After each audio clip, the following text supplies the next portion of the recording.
Reverb is an essential effect in music production that can add depth, space, and character to your tracks.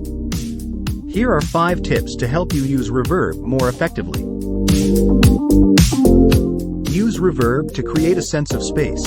Reverb can help create a sense of space and depth in your mix. By adding reverb to a sound, you can make it sound like it's in a larger room or space. Be mindful of the decay time.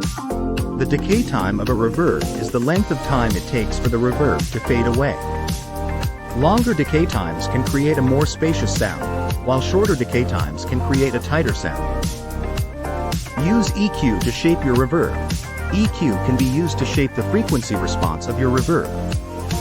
For example, you can use EQ to cut out low frequencies from your reverb to prevent it from interfering with the bass and kick drum. Use different types of reverb. Different types of reverb have different characteristics and can be used for different purposes. For example, plate reverbs are known for their smooth and dense sound, while spring reverbs have a more metallic and bright sound.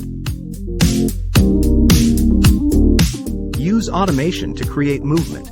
By automating the level or decay time of your reverb, you can create movement and interest in your mix.